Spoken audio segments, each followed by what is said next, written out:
ఈ పెన్షన్లు కూడా గడచిన 5 సంవత్సరాల్లో అస్తవ్యస్తంగా చేశారు, రాజకీయంతో చేశారు.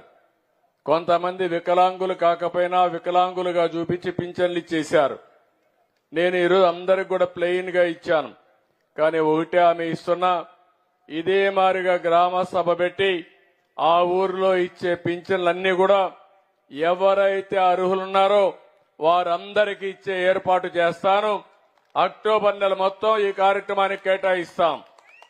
వాళ్ళ ఆర్థిక పరిస్థితులేంటి, వాళ్ళ యొక్క కొంతమంది దివ్యాంగులుంటే ఎలాంటి దివ్యాంగులు వాళ్ళ 6,000 రూపాయలకి ఎలిజిబిలిటీ ఉందా, 8,000 రూపాయలు 10,000 రూపాయలు ఇస్తున్న 10,000 రూపాయల లేకుంటే 15,000 రూపాయలు ఇవ్వాలని అధ్యయనం చేసి మొత్తం వారందరికీ కూడా న్యాయం చేస్తాను. కొన్ని దిక్కలు నేను